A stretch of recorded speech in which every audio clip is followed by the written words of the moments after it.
p.m., nourishing our souls with living in serenity. What a time to meditate, reflect deeply about serenity. It's a true invitation for us nowadays. This is the time of the coronavirus, and if you're watching this on demand, way back when we're past this day, you know what we are being through, right? What is happening right now? Many people don't know what to do. Sometimes they are led by fears. Sometimes they are led by carelessness.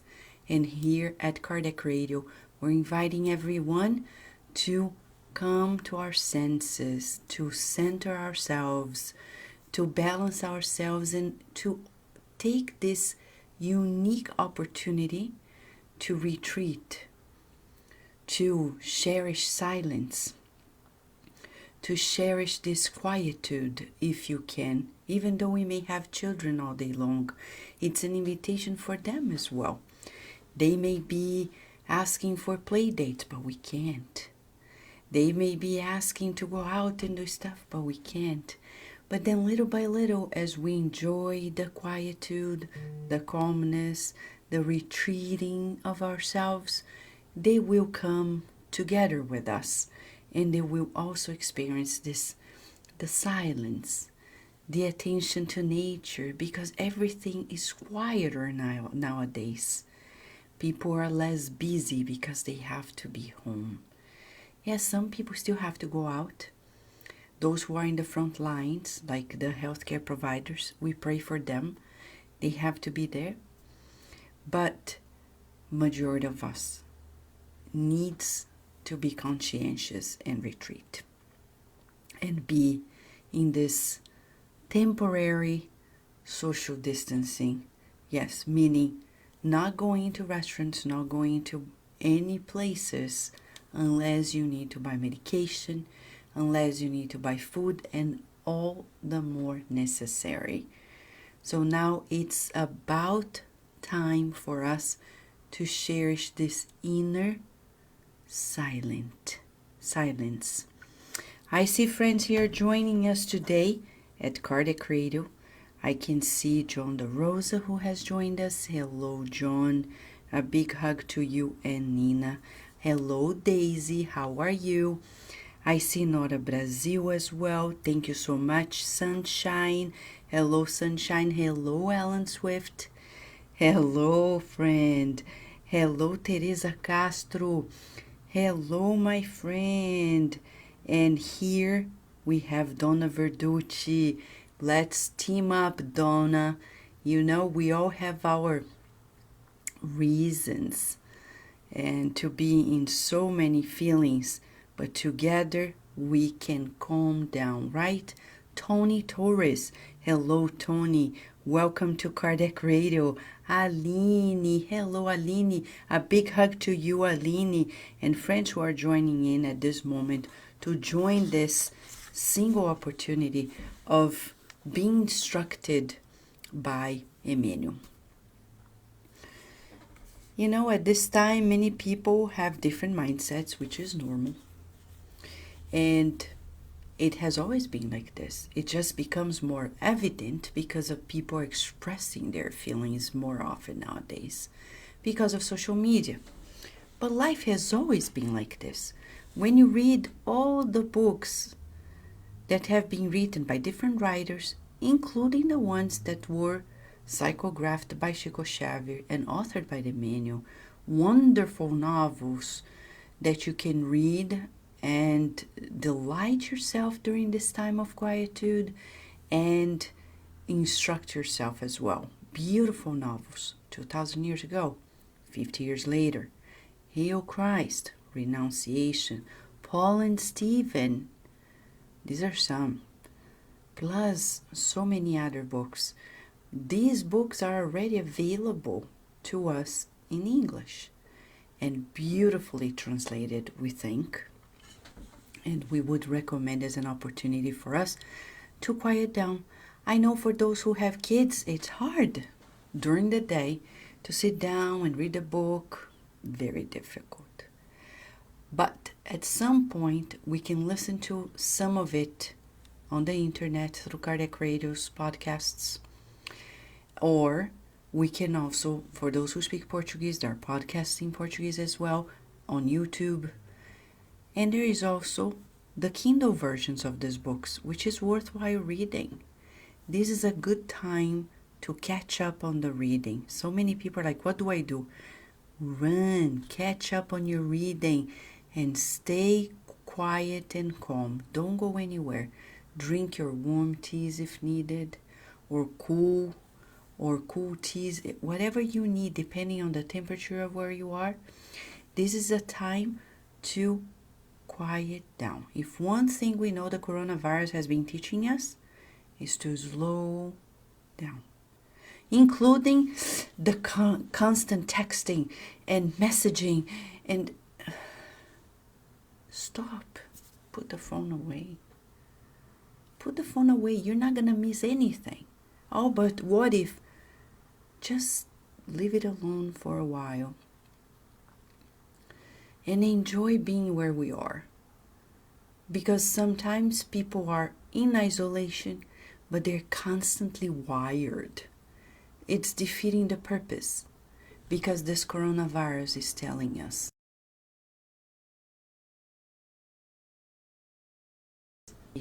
the whole day with social media. Now it's time to put this all down and also focus where you are, on the people you're living with. And if you're living on your own, wonderful opportunity to rejoice being with yourself and the guardian angels. Wonderful. It's going to be an opportunity that we're going to long for a while. I remember in 1998, when I first arrived in the United States, my first winter, first holiday season, 1998. I was by myself. And I was living in an apartment in Baltimore, Maryland. And for a week, I remember, there was no place to go. I didn't have a car, didn't have a TV. Back then, I didn't have phone, not even a home phone or a cell phone, nothing. I just had myself and my apartment. That week, the University of Maryland shut down for the holiday season. I could go to the lab and do work, but, at least for the days in between the holidays, many people were not doing anything. And it started snowing, my first snow. And I saw that snow so quieting, so calming. And I saw this book in front of me that I brought from Brazil. Back then, the English version didn't exist. Paul and Stephen. I said, I'm going to reread this book. And I took those days of the holiday season to be by myself, rereading the book, meditating, and really traveling through that time. So I would say to you, this is a good time for you to choose good books, meditate, just retreat, and be with you, breathing in and out. I love the Buddhist traditions that were so common for Jesus. Jesus was a wonderful meditator, and many people don't know about it. How about practicing meditation, which you need to learn? We all need to learn, and this is a good time to practice meditation. Ready? Yes? This is the time. All right. I see Jailton here. I see Souza, Lisa Teles, Renata Casadez, Kara Correia, Luni Coliello, thank you so much. Thank you, Aline. She wrote, "Dear friends, the universe is giving us the opportunity to consider what are the important things in life. Let us use time wisely. Fear is contagious. Instead of fear, let's be cautious. Let's be considerate and stay away from the crowds. Thank you so much. People can read all of it here in the comments. Thank you, Aline. You ready? This chapter is so interesting because it teaches us how to live in the world in a more skillful manner. The title of this chapter 11, this is chapter 11 of the book Perante Jesus, Before Jesus, is titled Mockers. Yes, not the birds, not the mocking birds, the mocking people. Yes, the mocking people. Yes, they exist. They exist. What to do? Emmanuel explains to us. He says, of all the elements that try to disturb the divine works, the mockers are the most worthy of fraternal compassion. It is that it is that they are ill with little susceptibility to medication in view of being profoundly ignorant or profoundly perverse. The mocker usually approaches the faithful workers of new ideas, demanding conclusive proof of the spiritual affirmations that constitute the basis of their work in the world. However, it is interesting to note that they can't do everything without being willing to give anything. They want proof of the truth.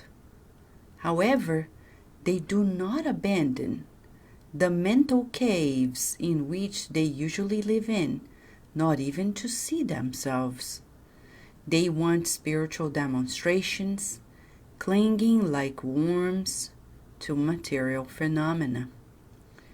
The unfortunate do not realize that they have become cloistered in ignorance of life or in selfishness, which aggravates their perverse instincts, and they play laughingly in the ways of the world, copying the comedians of irresponsibility and indifference. They make fun of all serious reflections. They make fun of all the ideals of the good and the light.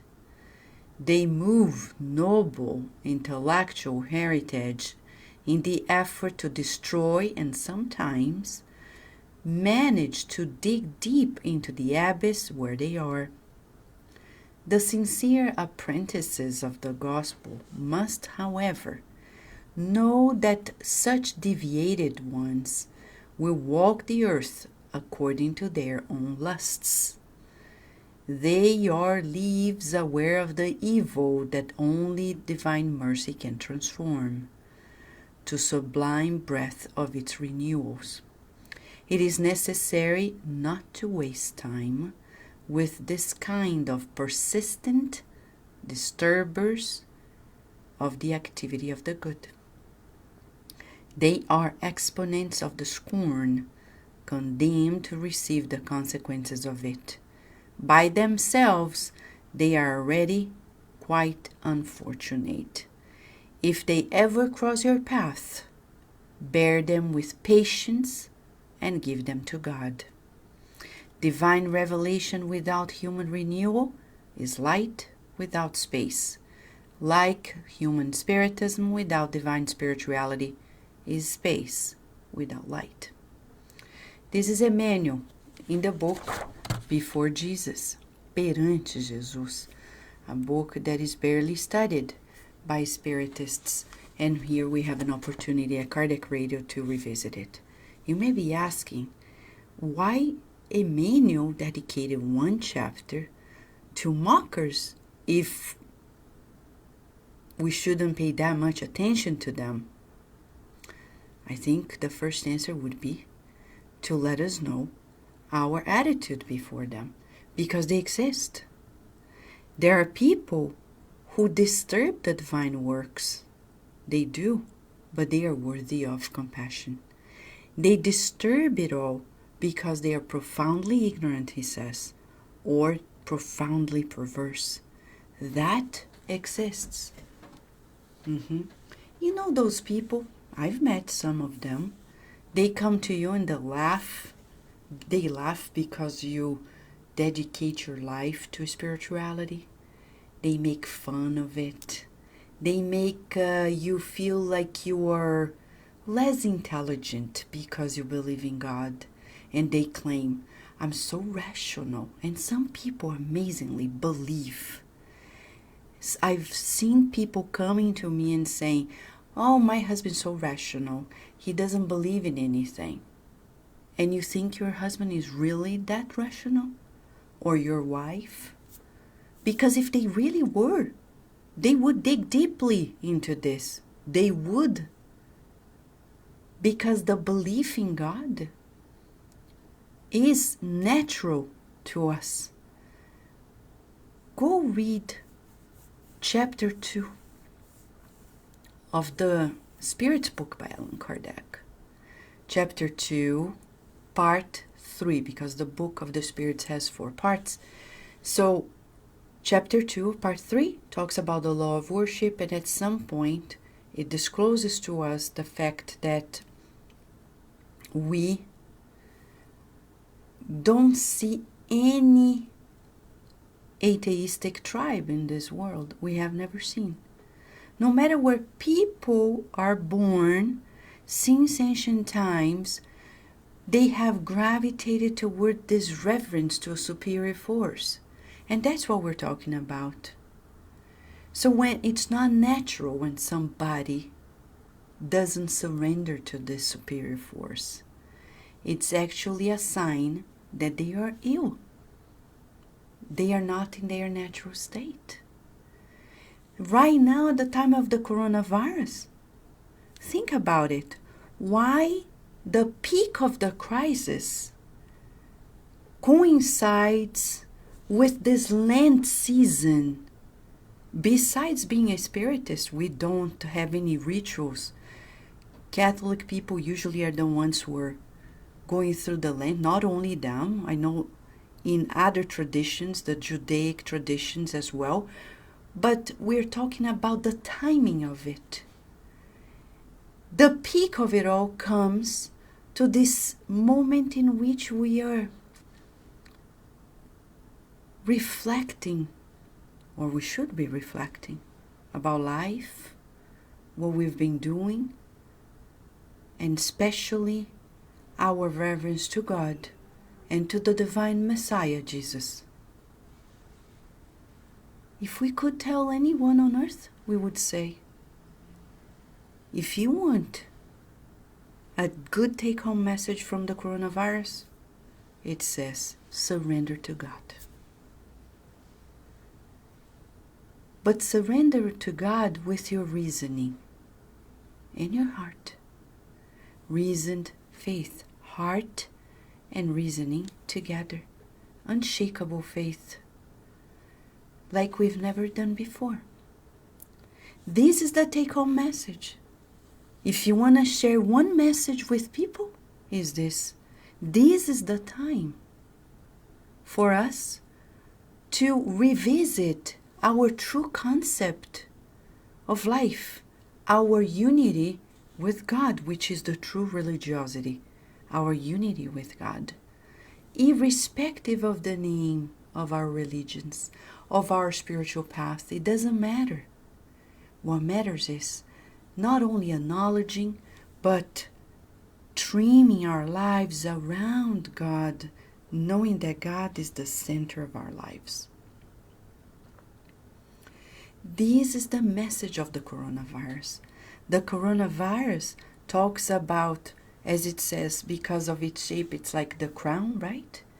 It's about crowning our lives with God. But what are we doing? God is like a satellite for many of us. For many of us, we may be mockers without noticing, because we keep God sometimes as the moon of our lives. We're the center, and God is the satellite. So God, give me this, give me that. and it doesn't work. And like children who are frustrated, demanding things, requesting toys, opportunities, and the parents frustrating themselves, but they are not aware of the reasons why, the educational mechanisms. Now we at this level on earth, we can no longer afford evolving with greater technology than we have. The future steps of progress on earth depend on greater morality on earth, on greater spirituality on earth, on greater surrender to God. We are learning the hard way,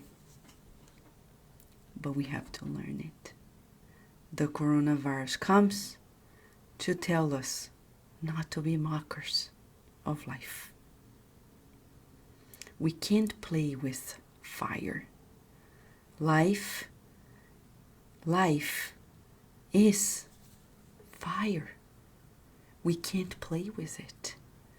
This is the time in which we no longer can afford on earth a collective mindset of carelessness. We're being directly, and we're so made equal at this time. The coronavirus comes to the families of people who are leading the countries, to the poorest people who are subjected to the leaders of these countries, equalizing ourselves, no matter our titles, our races, our age groups, though the older ones are at greater risk. So here we see a clear message to this old generation that really put us at risk in so many ways by being careless towards climate change and many other things. Right now is the moment in which we need to revisit all of it and not defy the laws that were created by God. So he says here, the mocker usually approaches the faithful workers of new ideas, demanding conclusive proof of the spiritual affirmations that constitute the basis of their work in the world. These are the people who come to us, you believe in spirits? You believe in reincarnation? I'm not so sure about it. What is the proof about it? Well, there's a lot of proof about it. Reincarnation, it has been proved already scientifically. Several papers by Ian Stevenson's group and others. Banerjee from India, in several countries, in Brazil, in the US, have already proved to us that reincarnation is a fact. It exists. We have compelling evidence, scientific evidence. You can talk about it because it's scientific. But, like climate change, it's so scientific, and yet some people dare to say it doesn't exist. What can we say? When you're blind, you're blind. Can't help it. You're not going to see it. And that's what he says here. It is interesting to note that they can do everything without being willing to give anything. So it's the childish mindset. They want the proof, but they don't want to abandon their mental caves, in which they usually live in, not even to see them. So it's this deep primitivism of the mind of people who mock the most sacred things. What is our attitude before people who behave this way? Should you be afraid? Now you have social media at hand. Are you afraid of sharing the most sacred point of views because of people who are going to mock? I think this message comes tonight also to boost in us the courage to share the good in the world as it is with all the letters. Because if you're afraid of the mockers and you do not share it, what are we doing? We are retreating in the needed courage to do the good. We can't. Look at Chico Xavier. Chico Xavier was born in a tiny town. Tiny, very Catholic one. He was loving and kind, but he was so brave to stand up, humble and tall, which is a paradox, before everybody and do the good irrespective of the consequences. Did he suffer? Oh, yes, he did. But thanks to his courage, we're here today, literally. We are here today at Cardiac Radio working on this material. Somebody who was nobody for the world. Somebody who was a nobody to the world. But he was confident that being a child of God is all that he needed to be to do the good without stopping ever. And thanks to that confidence, we're here today. It's as if we are children and grandchildren of Chico Xavier because he has been illuminating our lives ever since. He was never deterred by mockers, by fanatics of other religions. And if he had social media, man, he would rock the boat. But he didn't need it at the time. Now it's our turn.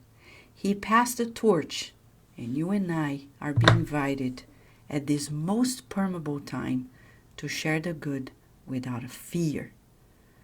Fear of being mocked. What do you do when people mock you? Let's talk about social media, for example. Not only in the families, but in the media. They make fun of all serious reflections. They make fun of all the ideals of the good and the light. They move noble heritage, intellectual heritage, in the effort to destroy and sometimes manage to dig deep into the abyss where they are. For those sincere apprentices of the gospel, they must know that such deviated people will walk on the earth according to their lusts. Only divine mercy is going to change them. But for us, we need to be patient with them and give them to God. Don't be bothered by them.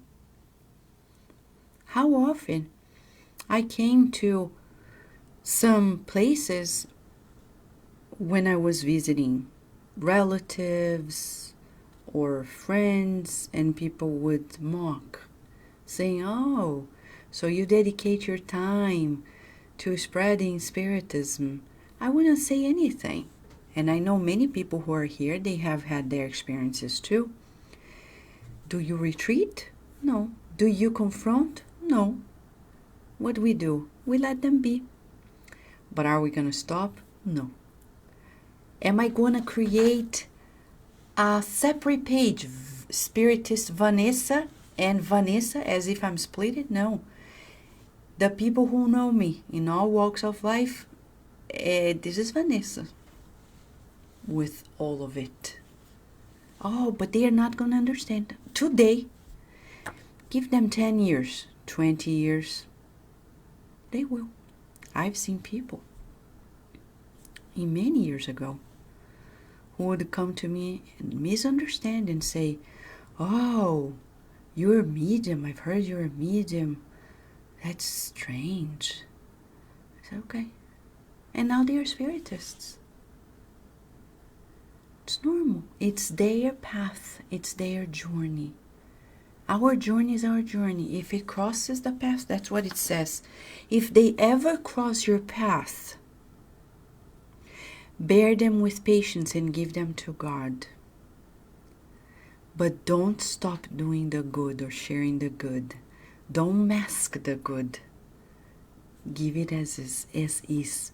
Chico Xavier was never afraid of delivering the message as clear as it was. He didn't mask it to be accepted. Because I know some people come to me and say, "But Vanessa, if we say things in a different way, people are going to accept us more.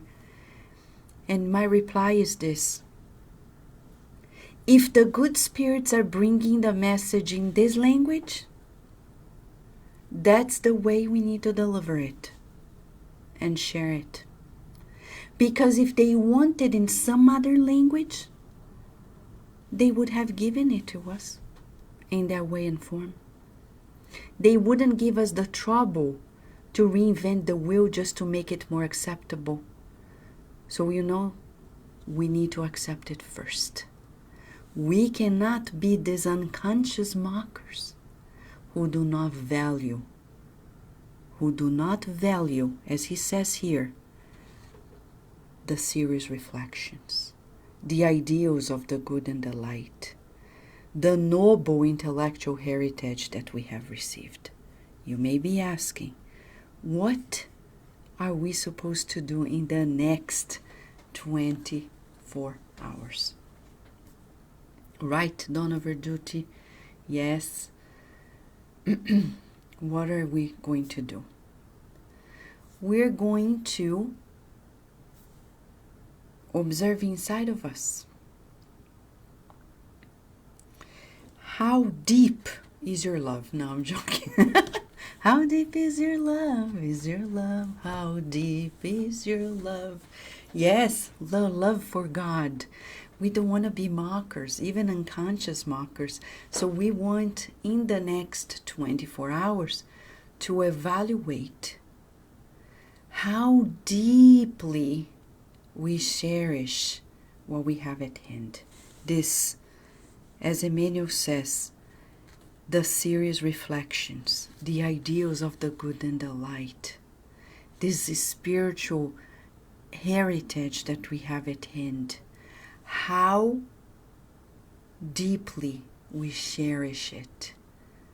Let us just observe throughout our days and take more time to do this inner journey away from the business of everything and meditate, taking the time for this inner silence, this inner quietude to discover the treasure within ourselves. Shall we do it? Yes. Right, Patty Soares and Tissa Silva? Yes. Thank you, Carol Correa.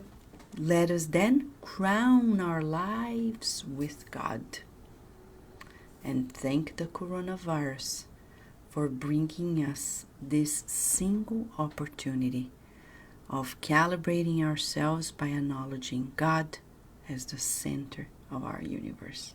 Shall we, friends? So we pray for everybody in the world right now who is in the deepest need of help. Those who are suffering in their anguishes and sorrows from the coronavirus or any other diseases of the body, the mind, their hearts. We pray for all healthcare providers, for all healthcare organizations, for all the parents of children who cannot go to school and need to be strong enough to embrace their sacred mission. We pray, dear God, that you may count on us during the next 24 hours more than you have ever counted on us before. Not because you're going to change, but because we are going to adjust ourselves to be more accountable, reliable, and dependable. We hope to find out the beauty of your providence and shield ourselves in faith, in compliance to your loving laws, wishing to all leaders on earth much inspiration, much reflection, and much love, and so be it. Thank you, friends. Yes, let's unify. Hello, Julija. Thank you for being with us. Thank you for joining us and for joining forces in this international coalition of the good here at Cardiac Radio, always nourishing our souls and boosting our serenity. Thank you, friends. Until tomorrow, God willing.